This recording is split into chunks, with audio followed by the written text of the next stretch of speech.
They were the church's golden figures, revered by the entire community. Everyone saw them as the embodiment of trust and faith. Reverend Marcus King Thomas, the respected preacher with a perfect reputation, and Amber Sky Williams, the young volunteer who had been taken in by the church after the tragic loss of her parents. They seemed inseparable, both pillars of the community. But one secret shattered their image, turning their story into an unimaginable nightmare. How does a man, admired and respected by all, betray a young woman who saw him as a father figure? What happens when the trust built over years is destroyed, and a dark secret comes to light? The truth, as devastating as it is, was far darker than anyone could have imagined. Before we dive into this heart-wrenching case, like this video and subscribe to Inspector Stan for more chilling tales of betrayal and manipulation. Reverend Marcus King Thomas had built a reputation that was admired by all. In the small, conservative town of Alabama, he was more than just a preacher, he was a pillar of the community, a leader, and a man whose sermons echoed with wisdom and compassion. His philanthropic efforts helped countless families in need, and his image as a devoted father and husband was one that seemed unshakable. For many, he was the very embodiment of what it meant to be a man of faith, a moral compass in a world that often felt chaotic. But behind the preacher's smiling face and eloquent words, there was a hidden truth. Reverend Thomas had more than just his family to look after, he had an emotional connection with someone else. 18-year-old Amber Sky Williams, a young woman with a troubled past, was an orphan who had found solace in the church after losing both her parents in a tragic car accident when she was just a child. With nowhere else to go, she had been taken in by the congregation, given a place to stay, and treated like family.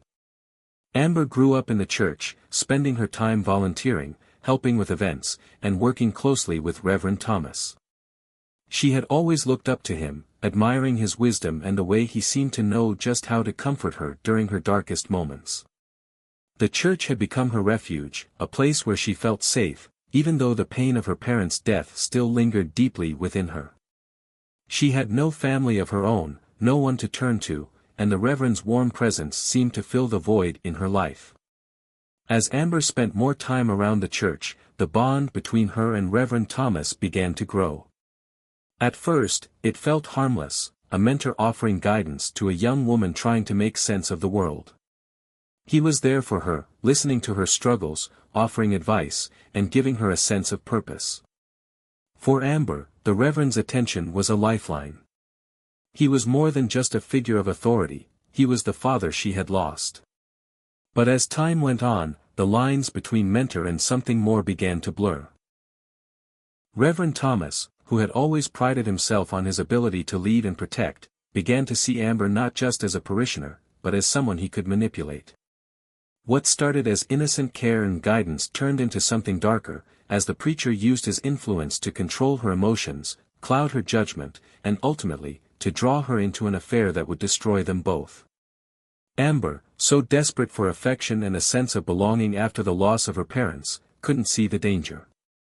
She trusted Thomas, perhaps more than anyone else, never suspecting that the man who had taken her under his wing could ever hurt her. The church, the sanctuary she had come to know as home, would become the setting for a tragedy that no one could have anticipated. The first cracks in their relationship had begun to form, and it was only a matter of time before the full extent of Reverend Thomas's manipulation would be revealed. As the days turned into months, the relationship between Reverend Thomas and Amber began to shift in ways that neither could have predicted.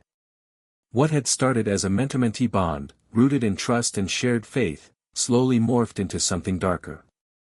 Thomas, once the father figure she had always longed for, began to cross boundaries that would irreparably alter their lives.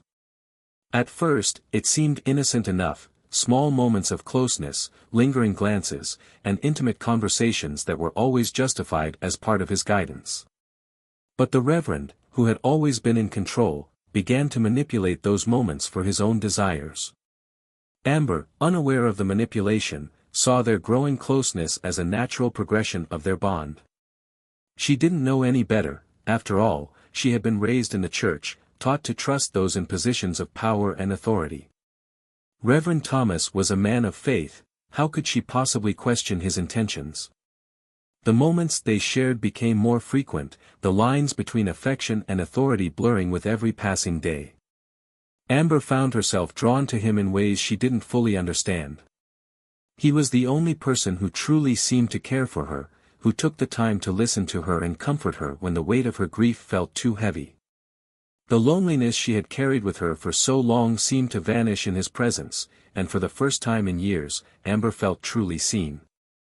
But it was also the beginning of her descent into a toxic relationship that would cost her more than she could have imagined. Thomas's manipulation was subtle but powerful. He knew just how to play on Amber's vulnerabilities, using his position of authority to twist her emotions and gain control over her. She trusted him implicitly. He was the man who had given her a home, a purpose, and a sense of security.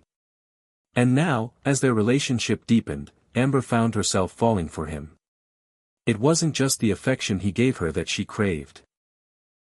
It was the sense of validation, the belief that someone, anyone, could truly love her in the way she had always dreamed of. But as their intimacy grew, so too did the darkness that accompanied it. Amber began to feel conflicted, torn between the love she believed she had found and the unsettling knowledge that something wasn't right. She had no frame of reference, no way of understanding that what was happening between them wasn't love, it was manipulation, a carefully crafted web designed to ensnare her. Reverend Thomas, once a figure of trust and safety, had become the architect of her emotional and psychological captivity. Amber, blinded by her desperation for love and the affection she so deeply desired, couldn't see the danger. She trusted him more than anyone else, unable to recognize that the man who had once seemed like her protector had now become her abuser.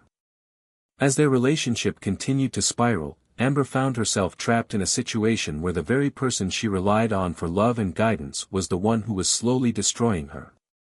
With each passing day, Amber's feelings grew deeper, and her ability to escape the hold Reverend Thomas had on her seemed more and more impossible.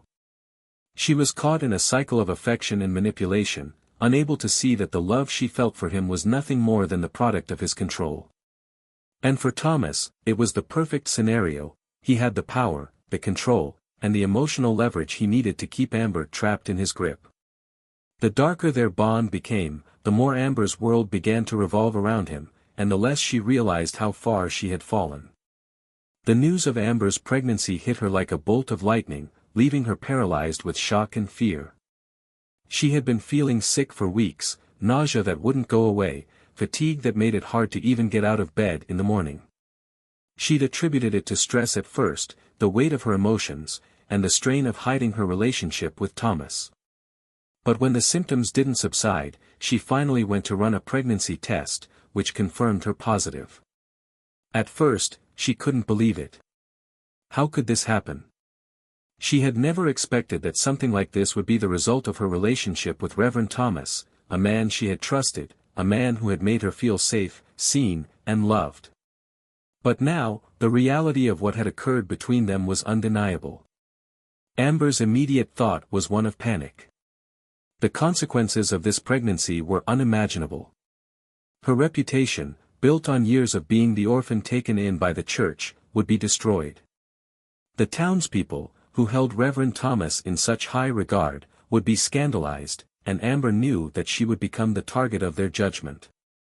The very people who had once embraced her as part of the community would now turn against her. She feared for her future, terrified that everything she had come to rely on would come crashing down around her. But it wasn't just the potential social fallout that tormented her.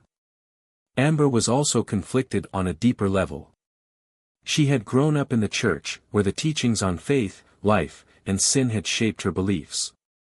The pregnancy was a product of something that had begun as a betrayal, but now it felt like another layer of sin, something that couldn't be undone. Amber knew she had options, but the weight of her faith and the religious teachings that had been instilled in her from a young age made her question whether terminating the pregnancy was an option she could ever truly accept. As she grappled with this overwhelming situation, she turned to Reverend Thomas. He was the one person she felt she could trust, the man who had always been there for her. But instead of offering the comfort, guidance, and support she desperately needed, Thomas reacted with cold fear. The Reverend, who had always prided himself on his control over the congregation, was now consumed with dread. The pregnancy was not just a personal issue for Amber, it was a threat to his entire carefully constructed life, his reputation, and his influence over the community. Without hesitation, Thomas made his demand: Amber had to get an abortion. He was desperate. The consequences of her pregnancy weren't just about their relationship, it was about his career, his status, and the potential ruin of everything he had worked so hard to build. In his mind, the pregnancy represented the unraveling of his life. He could not afford to let this secret slip into the open, to lose everything he had gained. Amber, already torn by fear and uncertainty, was further devastated by his demand. The man she had trusted, the man she had believed loved her in his own way, was now treating her as nothing more than a problem to be solved. There was no compassion in his words, no understanding of the complexity of her situation. It wasn't about her, it was about him. But for Amber, the decision was never as simple as Thomas believed. Deep inside, she struggled with the realization that what was happening to her was wrong, that the relationship she had with Thomas was built on lies and manipulation. Her faith, however, told her that life was sacred, and the pregnancy, regardless of the circumstances, was part of a larger plan. Despite her fear and the overwhelming pressure from Thomas, Amber knew she couldn't follow through with his demand. In a moment of deep conflict and resistance, Amber refused to comply with Thomas's demand for an abortion. She couldn't kill the child growing inside her, despite the dire circumstances she found herself in. Her heart, torn between her faith, her fear of exposure, and her growing resentment of Thomas, told her that she couldn't let him control her anymore. She was done being his pawn. But the road ahead was fraught with uncertainty, and Amber didn't know what would come next. What she did know, however, was that things had changed. The man she had trusted was no longer the one she thought he was, and the life she had built within the church was now crumbling in front of her eyes. As the days passed, Amber's internal battle only intensified. She was faced with a decision that seemed impossible, caught between the life she was carrying inside her and the man who had used her. And as her future hung in the balance, the shadow of betrayal grew darker, and Amber's world would never be the same again. Amber had always been strong, resilient in the face of life's challenges. But lately, her health had been failing her in ways she couldn't explain. She had grown pale and lethargic, and a persistent weakness had taken over her body. It wasn't just the pregnancy, there was something else, something darker, that was draining her. After weeks of suffering, Amber decided to confide in Tanya Hill, the local nurse and a trusted family friend who had been like a second mother to her over the years. Tanya's concern was immediate when Amber explained her symptoms. She insisted that Amber undergo a full examination, fearing that something more serious might be at play. Tanya's expertise as a nurse made her a valuable source of comfort, but this time, her gentle demeanor was replaced with unease. After running several tests, Tanya came back to Amber with the results, her face pale with shock. "Amber," Tanya said softly, her voice quivering. "You've tested positive for HIV." The words hit Amber like a tidal wave, crashing over her in a deafening silence. The shock and horror left her speechless for a moment as the weight of the diagnosis set in. She couldn't breathe. She hadn't even known it was a possibility. How could this be happening? How had she gotten HIV? Tanya's voice broke through her daze. "Amber, I'm so sorry. I don't know how to tell you this, but you've been exposed to the virus for a while. I'm afraid someone close to you has put you at risk." The realization hit Amber with gut-wrenching force. She closed her eyes, trying to make sense of the situation, but in that moment, one name filled her mind: Reverend Marcus Thomas. The man she had trusted. The man who had become more than a father figure to her. The man who had manipulated her, controlled her, and betrayed her in ways she hadn't yet fully understood. It was Thomas who had exposed her to the virus. It was him who had risked her health, her life, for his own selfish desires. Amber's stomach turned as the depth of his betrayal became clear. This was no longer just about the pregnancy, no longer just about a broken relationship. It was about her very survival, and Thomas had knowingly put her in harm's way. The anger that flooded Amber's body was unlike anything she had ever felt. She had trusted him. He had been the one person she thought she could rely on in this world, the one person who had promised to protect her, to guide her. And now, he had betrayed her in the worst way possible. The love she had once felt for him was replaced by disgust and fury. She could no longer ignore the truth. Thomas had not only manipulated her emotionally but had now risked her life.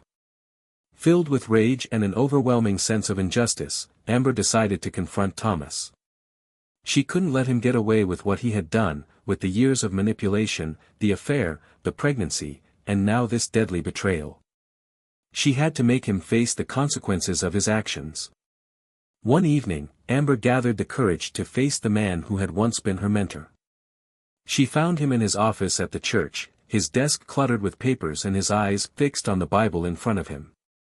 As she stepped into the room, Thomas looked up, his expression unreadable at first. "Reverend Thomas," Amber's voice was steady, but the anger beneath the surface was unmistakable. "We need to talk." Thomas's eyes narrowed, but he didn't respond immediately. Instead, he gestured to the chair across from him, his tone measured. "Amber, what is it? You look distressed." Amber couldn't hold back any longer. She stood tall, her voice sharp and unwavering. "You exposed me to HIV, didn't you? You've been using me, manipulating me, and now you've put my life at risk." Her heart pounded in her chest, but she refused to show any fear. "I know what you did. And I'm going to make sure everyone knows." Thomas's face darkened, his jaw clenched as his initial shock morphed into a familiar arrogance. "Amber, you don't know what you're talking about. This is just another one of your misguided accusations. Don't lie to me." Amber's voice cracked with emotion. "I trusted you. I thought you cared about me. But you've done nothing but use me. And now, you've destroyed my life. I'm pregnant, and I have HIV because of you." Thomas stood up, his face reddening. "You think I'm going to let you ruin everything I've built? I've given everything to this church. I've helped so many people. And this isn't about you, Amber.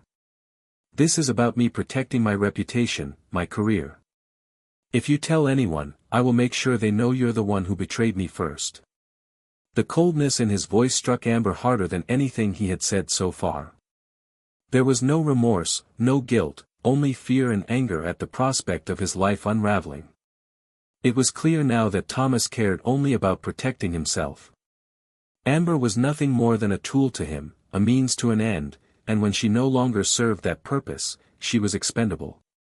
The realization hit her like a sledgehammer. Thomas wasn't just a man who had manipulated her, he was a predator, willing to destroy her and anyone else who stood in his way to maintain his power. But Amber wasn't going to let him win. She wasn't going to let him silence her. "I'll expose everything," Amber said, her voice steady now. "I won't let you get away with this. You'll pay for what you've done to me." Thomas's eyes flashed with fury, but his fear was palpable. He knew Amber was serious. She had the power to ruin him, to expose the dark side of the man who had once been the face of the church. But instead of offering any remorse or pleading for forgiveness, Thomas only reacted with rage. "You'll regret this," he spat. "You have no idea what you're dealing with." Amber's heart raced as she turned and left the room, her mind made up. She would not let him get away with his abuse any longer. But little did she know, the danger she faced was far from over. Thomas was not about to let his carefully constructed life fall apart so easily. And Amber would soon learn that his capacity for manipulation and violence went far beyond what she could have ever imagined. Thomas had been stewing in his fear, growing paranoid at the thought of his dark secret coming to light. His public persona, his reputation as the moral leader of the community, meant everything to him. Amber's confrontation had ignited a firestorm inside him, and in a desperate bid to silence her and protect himself, he made a decision that would forever change the course of their lives. It was late that night when Amber, unaware of the impending danger, entered the church's basement. The dim light from a single bulb hung above her as she moved deeper into the space, her mind racing with plans to confront Thomas. But as she reached the center of the basement, she froze. There, standing in the shadows, was Thomas. His face was contorted in anger, his fists clenched tightly by his sides. For a moment, neither of them spoke. The air between them was thick with the weight of everything that had happened, and everything that was about to unfold. Amber's heart pounded in her chest, her breath catching as she met his eyes. "Thomas, it's over," she said, her voice unwavering despite the fear gnawing at her insides. "I'm going to tell everyone the truth about what you've done." For a brief second, Thomas hesitated.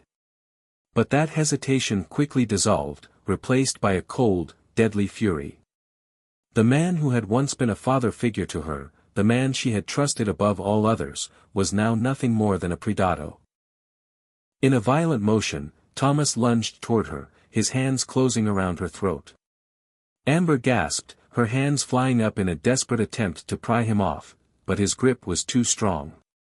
Her vision blurred as she struggled, her breath growing shallow, her body weakening.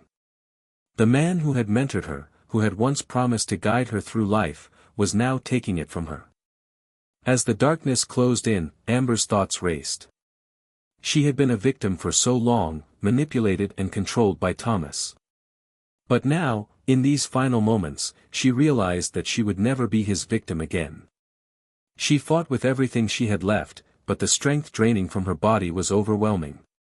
In a final, crushing grip, Thomas squeezed the life out of her, ensuring that no one would ever hear her truth. The basement was silent now, save for the sound of Thomas's heavy breathing. Amber's lifeless body lay crumpled on the floor, her bright future snuffed out in an instant. Her dreams, her pain, her anger, all of it had been silenced.